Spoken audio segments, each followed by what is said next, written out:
Okay, so what we're first going to do is make a 12-inch line. We're going to grab the line tool, then we're going to click and drag out. Now keep your finger on the mouse, so see how I'm still on it.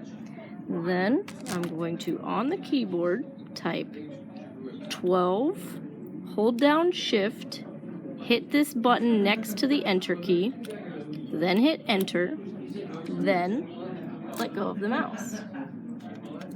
I'm going to hit Escape just because it's trying to form another line. And let's grab the tape measure by hitting T on the keyboard. And let's measure. We have a 1 foot or 12-inch line. Okay, so that's for the line tool. The steps are select the tool, click, drag with your finger on the mouse, type in the dimensions, hit enter, let go of the mouse.